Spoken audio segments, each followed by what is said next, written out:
A very warm welcome to you, and thank you so much for joining our Homeopathy 24/7 podcast. We are going to be speaking to an array of international guests who will share their knowledge and experiences of homeopathy with you. We will discuss all types of subjects such as remedies, symptoms, and stories of health. No matter where you are with your homeopathic journey, we aim to inspire you on your quest to natural health and living. The podcast is brought to you by Mary Greensmith, the founder of Homeopathy 24/7, which is a global platform connecting you with a homeopath wherever you are in the world, 24 hours a day. So let's get started with today's chat. Please welcome Mary Greensmith. Hello.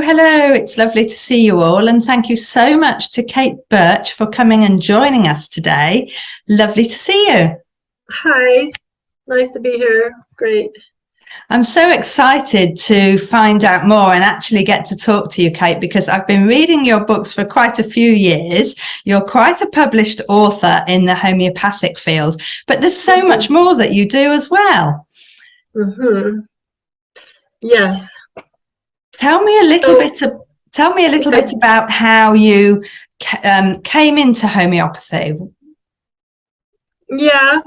So it really started as a young mom, and our sort of immediate family, myself, my son, and my partner, were collapsing in ourselves. And somebody said, "You guys should go see a homeopath." And that's really how it started, my journey into homeopathy. In a short amount of time, my health really recalibrated, my son's health recalibrated, my partner at the time. And we became fascinated by it. And so I was living in California at the time. And as soon as I was a young mom, so as soon as my child was old enough, I really embarked on the path of homeopathy as my first education degree. And I graduated when I was 28. And I've been practicing now for 28 years. And in that time, I've grown so much. And in that time of learning homeopathy and clinical experience and really trying to grapple with the health situations of the day, it's geared my direction towards which books I was writing, international teaching, and then ultimately how I've shaped my practice and the ongoing work that I'm doing. Fantastic. And I understand that you're a member of the International Council for Homeopathy. Yes, it's not a personal membership. That International Council is all the homeopathic associations around the world, and it's not all of them, but they have one representative. So I'm representing the North American Society of Homeopaths to the International Council of Homeopathy, and we have a lot of the EU states are there, and then some in Asia. And so we have quarterly meetings, and really just we're not a political organization. We used to be a whole lot more active with symposiums every year, every other year, with education forums and political forums and health freedom for, all these different places where we could intersect. And it's in the process of a rebirth, I would say, that ICH, our work, we could say, and particularly, the epidemic called upon, if I can just put this, there's been a history of homeopaths going along with what media is saying and trying to stay out of trouble. And this coronavirus epidemic, it became apparent that there was a full-on agenda to go against homeopathy, and that agenda has been going on for 20 years. And we're like, can't they just be nice? Or we're not really understanding the depth of it. And politically, the ICH is not beholden to any national constraints, right? So it actually has freedom to begin to say something. And a lot of particularly with infectious disease, which is my specialty for whatever reason, I was sucked down the path of, your first book was Vaccine Free, Prevention and Treatment of Infectious Disease with Homeopathy, is that, and seeing then all the kids with vaccine damage and the creation of Free and Healthy Children International, which is focusing on homeoprophylaxis, all of that seen is like why I was chosen to do that work, given now what's been exposed in the outer field on infectious disease and man-made epidemics and the political agendas in the entire medical system and, behind that. So, I just said a lot there, and there's a lot of, roads we could go down to. Yeah, absolutely. There's so much. Let's start with the coronavirus, because I know that you've done a lot of work there, and you've got a lot of other homeopaths working together. Tell us a little bit about what you've been doing. Yeah. So Free and Healthy Children International was designed, the name is like, we want free and healthy children. So we started with our childhood program, which is based on Isaac Golden. And actually, once we had completed that, we were set up to do, we had the background work to do an influenza study in the fall of 2019. We're like, that's the super easy no-brainer. We can get 1,000 people to take the nosode. Did they get influenza? And so on. And then come spring of 2020, when we were going to be rolling it out, all of a sudden there was coronavirus. So we just switched and set that up. And we launched entrance into research in March of 2020. And the organization is set up as a membership organization. And knowing already the political climate for that they had been, grooming us to want to adapt to was, and particularly the relationship with the CDC and nosodes and things like that, and how they had withdrawn the draft guidance for homeopathy remedy approval process in the fall of 2019. So we only had it available to our membership, but very quickly they said, yeah, we'll climb on board. And so we did a very intense, it was a solid 2 years of work. The research itself took 6 months to gather our data and our efficacy on homeoprophylaxis, and then to publish those articles and cull all the results and the numbers. And then the largest piece of the culmination of that is, well, in homeopathy, we have the process of approving. A group of people take a remedy, and then a symptom picture begins to emerge in those group of people. And then that provides the clinical indications for the application of that remedy. And so in the way that the research was set up, we were able to, well, what are the symptoms? Like after you take the remedy, did you get any symptoms? And then we put those together, and there are not just some numbers, all the active cases, because there were active cases at that time of year, they were resolved within a few doses of the nosode.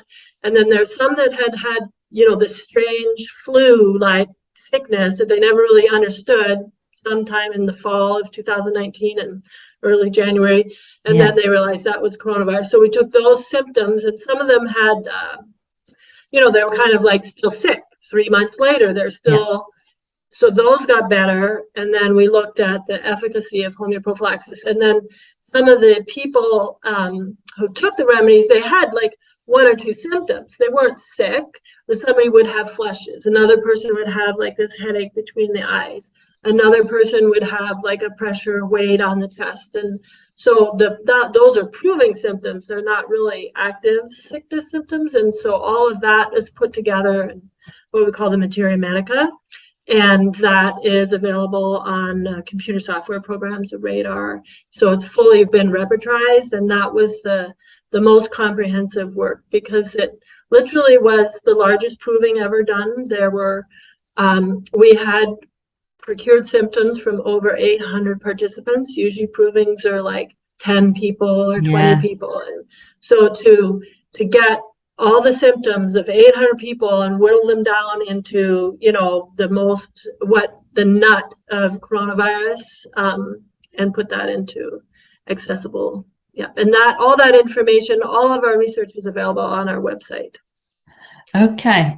So we'll put details of the website with the notes for this podcast, so that people can come and have a look. But just give us an idea of the scale of this, obviously, because in Free and Healthy Children, how many homeopaths do you have that work in your group? Yeah, we've got about 80 now. I mean, we've trained over the years and some lapse their membership and so on, but we have about 80, and we have a pretty tight communication system. And so we're consulting on cases, and, you know, either whether it's COVID cases or prevention or, you know, other symptoms that come along. Yeah. Okay, so people have to join your membership to be able to Yes. be seen by one of your homeopaths. Is that right? Exactly. Yeah. Mm-hmm. Yeah, excellent. And this is going on across the world? Well, we are based in North America, so we have in the US most of our practitioners. We have some in Canada, and then we have a sprinkling in Europe and a few, you know, stragglers here and there around the world. But yeah, it's basically okay. And they can have a consultation by video wherever they remote. are. So yeah, so Free and Healthy Children International works specifically with homeoprophylaxis. Okay. And we are launching, you know, we have got 7 new programs that are coming out. And so those practitioners would be able to register you with those programs. They're self-administered programs, but all of those practitioners are full-time homeopaths as well. So if they're entering into their practice, they're available for consultation and so on. But the homeoprophylaxis is sort of its separate little, you sign up for a program, it's a self-administered program, there's some follow-up, and our website is morphing or changing to include an immense database. So we will be able to track all the nosodes given within our membership and track remedy responses. And our goal is within 1 or 2 or 3 years to say we've given, you know, 300,000 doses of nosodes, and this is what we're seeing. And this is really what the world needs, right? There is a polarity in everything, and the vaccine paradigm is a very contracted point of view in relationship to infectious disease. And what we're offering is to see infectious disease really as a portal or a gateway into enhancing immunological function, into taking the adaptive mechanism that the body needs to go through in order to gain immunity, taking that as a strengthening way, as opposed to, you know, this fear, vaccine, run away from disease, you know, all these things. So there's comes with this sort of paradigm shift. One is the immense potential of it, but 2 is, you know, what does the public want to do with infectious disease? You know, the human genome has been influenced by infectious disease throughout the ages. It's something that is going to be here, whether or not it's a man-made or historical disease or something like that. There's an evolutionary pathway that is calling on us to move through. And what the nosodes do is they give that information, that adaptive information, to move through that. Does that make sense? Absolutely, it does. And what I'm absolutely really excited about is the database that you are putting together, because this is what we need as homeopaths, exactly. Isn't it? It hasn't been done. It should quite easily be done, but it needs groups to work together. And certainly it's one something. person, you cannot do this. And one person, even within our group, it's like, I have all these ideas. I need an army to manifest them, you know? Exactly. I do a lot of work myself, but there's only so much one person can do. And together, and then also once you have a group, then you have a place at different tables. The individual, you can't show up, but as a group, you can start participating in different table conversations for, you know, public policy or different things like that. Yeah. Okay, this is what's so totally amazing. And I think obviously our timing is so good, having the internet, being able to work together as groups of homeopaths to be able to put this together. I just want to come back, coming back to coronavirus and long COVID. Are your homeopaths working with many people with long COVID, or are you finding actually working with the nosode, you're having successes anyway helping people? Yeah, so there's a couple different trajectories at play. I would say that the original nosode we had, which was from Wuhan, China, in January of 2020, was holding all of the people who took the nosode. They did not contract the disease until really, and most of our peak participants were in North America and the United States. So I can speak to America. It wasn't until the vaccine rollout, and it really wasn't until the Biden push in August of 2021 that we started seeing breakthrough cases of people who had taken the nosode and then they were getting sick. Now, were they getting sick from vaccine exposure? Were they, because the virus itself will only have its own life form and transmit like that. But when you have mass people, I mean, they're basically spreading the disease. They're disease spreaders too, right? So then, but the vaccine is a different manifestation. It's got a different energy field. It's not actually the virus, it's just a spike protein. So people were contracting the spike protein, whereas our nosode was actually sputum of people who are actually sick. So then you see the strains, mutations, but truth is that the nature of RNA viruses is anybody who contracts it, their own DNA will change it and it'll go out. So it means that there are hundreds of thousands of different strains out there. Why they've, labeled certain strains to be the such, and we can see over time, now people are getting COVID and they're still getting it. And we don't know why there's repeated cases, because there's something that happens there. Is it because it's the spike protein? You're just contracting the spike protein, which is, there's never been a disease attached to the angiotensin system, which is what the spike protein attaches to. The angiotensin system is not normally involved in immune system function and white blood cell activity and all that. The angiotensin system is what caused the contraction and the paralysis of the lungs. And then there's another piece of the genetics, which is more inside the virus, where the blood clotting happens.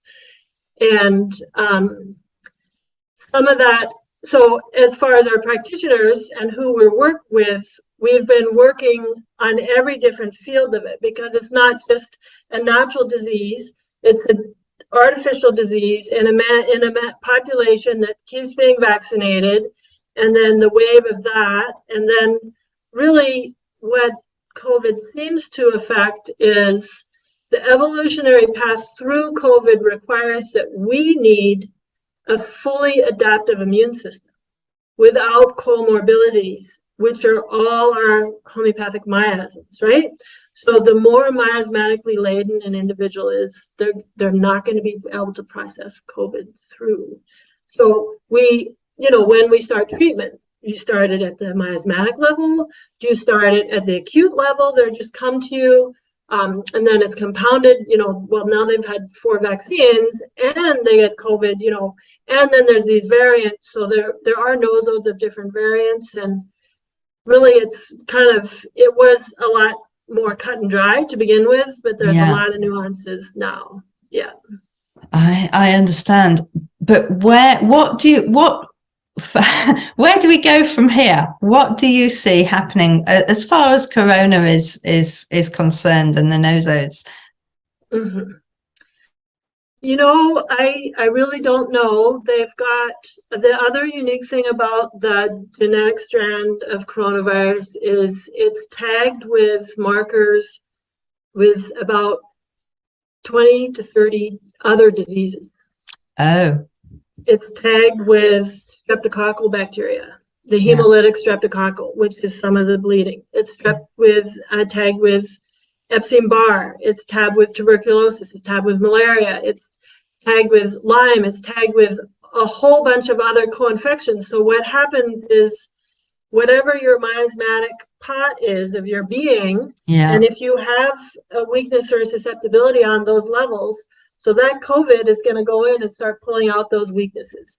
So this really, for homeopaths too, we need to really get our head wrapped around, the idea of the single remedy at a time is not possible, because, and this because there's just so many different fields at play. And the nosodes, in all of those nosodes, do we need tuberculinum? Do we need streptococcinum? Do we need, in addition to the remedies addressing the symptom pictures? It's just becoming much more complex. So the long run, it's tagged with smallpox also. Oh, now conveniently there's, monkeypox, or polio, is just showing up again. And fortunately, it's like we predicted monkeypox. There was actually a dream of a monkey in the coronavirus proving, right? How? Why do we have a dream of a monkey? We did the Omicron titration. We started that before monkeypox came out. And the first image that I had was monkeys in the wild. And then all of a sudden I saw them in labs. And then lo and behold, there's a accident on the highway in New Jersey where their trucks crashed and there's got a bunch of lab monkeys in it. It's like, so we had also dreams of, conspiracy, dreams of mad scientists tracking down people and taking our children away and brainwashing them and stuff like that. And then lo and behold, we see this is happening. So the playbook, I don't know exactly how it's going to go, but they're going to keep rolling out more diseases. And as long as people keep staying in that fight or flight place, I mean, the fortunate thing about it is that this situation that is happening is going to continue to hit us over the head until we all wake up about it and decide a different path, So, and who wants to be involved in that? You have to get off the news and just live your life. And I think you're absolutely right. And we have seen, masses and masses of people start to think, okay, this is enough. I need a different route. I need to start looking after myself because I'm not sure, whether other people are there with my interests at heart. Yeah. So we've got a few minutes. Just let's talk quickly about the homeoprophylaxis, because we don't talk about this very often on open flat platforms. Just run us through quickly what it is and what people can do. Yeah. So simply put, homeoprophylaxis works on the same philosophy of vaccination. If you introduce an infectious agent to the immune system will activate an immune response, which helps to generate immunity. Then later, if you were to see that infectious agent, your immune system memory would say, oh, I recognize you. And then the antibodies and the immunological process would come up. The main difference between vaccination and homeoprophylaxis is the methodology and the medium, the two things. So in all homeoprophylaxis is you can use remedies too. So pulsatilla can be homeoprophylaxis for measles, right? But not everybody has a pulsatilla susceptibility. So morbillinum, for example, the nosode, will address more people's susceptibility. That's part of it. So that's looking at it from the infectious disease point of view of, are we preventing disease, right?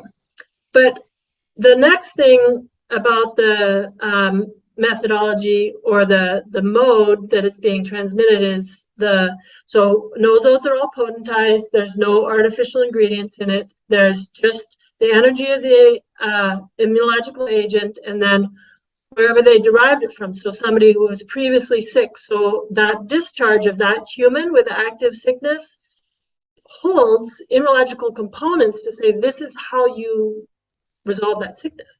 You're going to create this kind of discharge, and that discharge gets the sickness out, right? And homeoprophylaxis is oral instead of injected. So vaccines, we know, have all these other ingredients in them, which do their own changes in the immunological functioning of the individual, and then toxicity, and then it's injected. So the immune system itself is a whole thing from the inside to the out. Our bodies are to touch it with the mucous membranes, and that activates the internal immune process and that. And when you just are vaccinated with injection, you're not getting that part. So that's sort of the beginning when we look at it, say maybe as a disease prevention model. But really, when you think of particularly childhood diseases, that disease actually offers a growth opportunity for the child. Childhood diseases are to activate that. So what does that mean? What is the power of the nosode to do that? And we saw in kids who get childhood diseases are healthy. And we saw in our long-term research is that the kids who did the HP are healthier than the average, the national average. And we had some with some previous vaccines, that their immune system improved in health through this immunological stimulation of the nosodes. So then that begins to ask the question, what are these nosodes actually doing? And the new programs that we have coming out is they're stimulating, because the dose, it's all about the dose. So the energetic dose, the potentized part, that dose, if it's crude disease, sometimes it can knock the person down, right? Vaccine is crude disease and then some weird other concoction which really messes things up. But if you have the dose in a way that the immune system can look at, it then can move through that process and then gain the beneficial advancement. So each disease is designed to activate a kind of survival mechanism in this world. And if we look at the general health of people, is that their ability to survive without all of the contraptions in their life that keep them alive, it's very, and we've seen this really in the last 30 years. And that's at least what the 28 years of my practice, I've seen kids who would come in and creative play in the office to kids that they just bang the toys together, same age, like that child is never going to survive out in the external world. And the vaccines have done that. And the lack of actual infectious disease has done that too. And so there's a lot more work to at least bring to bear, what is the relationship of the human? We wouldn't be who we are today without thousands of years of humans culling of this weak, and the ones who've survived. It's like bacterial population, you can learn to live in a radioactive fallout zone, right? Yeah. Bacteria eventually will. We can learn how to do that, but we need some learning in that process to do that. Yes. There is so much, isn't there? Just fantastic talking to you. Just so that, how long has Free and Healthy Children International been going? Because obviously, Yep. So we were founded. Well, I started doing the work of the HP research in 2009 and got some people into me. So, together. And then 2011, it was first formed, and then we actually became a 501c3. So we're a dedicated nonprofit in the US in 2013 for research and education like that. Fantastic. So you've already got a whole set of data that you're just building and building and building for this. It can only be good for homeopathy, can't it? And for the health of the population. Exactly. We one little thing that it's like, when all the homeopaths fully embrace this work, the ones that work with us, is their practices just became over the top, because this is what the public is looking for. Mothers, they want something different for their children. That's the starting point. But when you really understand that we can improve the health of humanity, I personally reached a sort of mental health crisis after doing the coronavirus research. It's like looking at the trajectory of humanity, and everybody, it felt to me like a Sodom and Gomorrah story. It's like, I needed to leave and check out. And the Tower of Babylon is falling down, and we can't spend all our time trying to, it's like, let's move towards another way of living. And that's really the image and the vision and the calling, really, because that is an external thing. It's not something that I made up. It just seems to be like a channel coming through me, like how to move forward. Yeah. Thank you so much for coming to talk to us today. It's been absolutely amazing. And I'm sure that there's so much more that we want to ask. So you're going to have to do this again, I'm afraid. Thank you. Thanks, Mary. Thank you so much, Kate, for coming and joining us today. It really has been a wonderful opportunity to talk to you. Thank you, everybody, for listening this week. Next week, we are going to be talking to Dr. Varsha M. Karana, and she is going to be talking about her very favourite remedy and giving us a couple of case studies and talking about it. This is going to be about carcinosin. I look forward to seeing you all soon. If you have enjoyed today, please do leave us a review. It really helps with us getting out there and introducing the world to homeopathy. Thank you very much.